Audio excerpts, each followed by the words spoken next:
मिरची महोत्सव संपला, आता सुरू आहे मान्सून महोत्सव। यावर्षी पावसाने जरा हजेरी लवकरच लावली।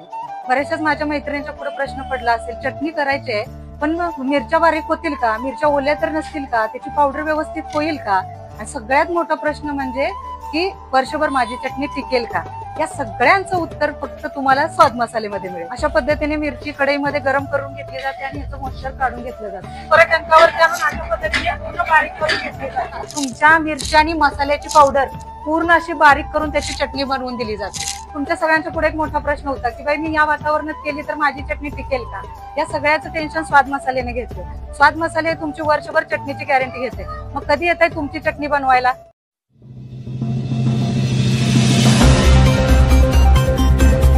सांडगेवाडी येथे ग्रामदैवत लक्ष्मी यात्रा उत्साहात संपन्न।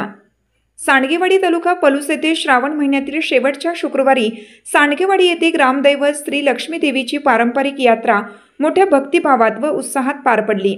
सकाळी मंगल स्नान, पूजा अर्चा, अभिषेक व महाआरतीने यात्रेला सुरुवात झाली।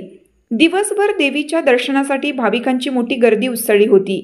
यात्रेनिमित्त दिवसभर धार्मिक व सांस्कृतिक कार्यक्रमांचे आयोजन करण्यात आले।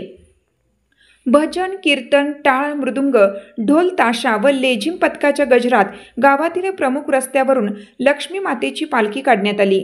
विशेष म्हणजे ही पालखी गावातील भवानी मंदिरातून निघून लक्ष्मी मंदिरात येते व परत भवानी मंदिरात नेऊन समारोप केला जातो।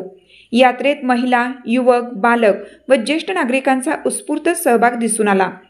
यात्रेच्या निमित्ताने महाप्रसादाचे आयोजन करण्यात आलं होतं। शेकडो भाविकांनी या महाप्रसादाचा लाभ घेतला।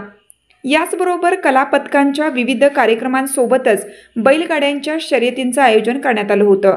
पुढील 12 वर्षापासून यात्रेनिमित्त कुस्ती स्पर्धा भरवण्याचा संकल्प यात्रा समितीने केला आहे।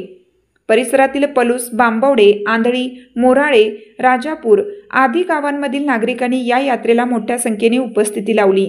यात्रेच्या निमित्ताने ग्रामस्थांनी एकत्रित येऊन समाजातील एकोपा, भक्तिभाव आणि परंपरा जपली। विशेष म्हणजे प्रत्येक अमावस्येला या ठिकाणी महाप्रसादाचं आयोजन करण्यात येतं।